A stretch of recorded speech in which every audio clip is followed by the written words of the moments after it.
আচ্ছা, এই যে মৌলানা আব্দুল আলিম সিরাজি স্যার,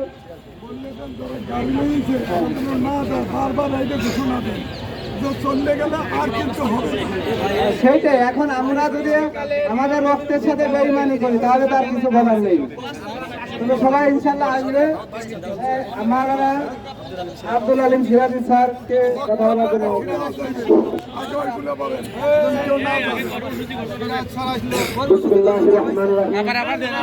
সংগ্রামী শিক্ষক বন্ধু, আমরা বলিষ্ঠ কণ্ঠে বলতে চাচ্ছি, ইতিপূর্বে বাংলাদেশ মাননীয় অর্থ উপদেষ্টা, শিক্ষা উপদেষ্টা, প্রধান উপদেষ্টা সহ যারা আমাদের সাথে মিথ্যা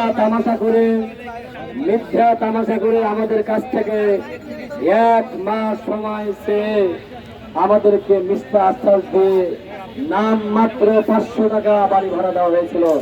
কথা বলেন ঠিক না বেঠে? শিক্ষক সমাজের সাথে এরসাই ন্যাক্কারজনক, ভিক্ষারজনক, লজ্জাকরজনক আর কোনো বিষয় হতে পারে না। তাই আজ আবাম বাংলাদেশের 5.5 লক্ষ শিক্ষক আজ আমরা রাস্তায় এসে বাধ্য হয়েছি। আমরা দেখতে পেয়েছি বাংলাদেশ পুলিশ বাহিনী অযথা নোংরামি করে তাদের জ্ঞানহীন পরিচয় দিয়ে আদর্শ শিক্ষকের উপরে লাঠিচার্জ করেছে। আমরা বলিষ্ঠ কণ্ঠে রক্ত লাগানো বাংলাদেশের সম্মানে পথে কেন্দ্র শহীদ মিনার থেকে ভিক্ষার জানাই অবিলম্বে এই সমস্ত পুলিশদেরকে গ্রেপ্তার করে আইনের মাধ্যমে বিচার দিতে হবে। কথা বলেন ঠিক না বেঠে? সেই সাথে এই সমস্ত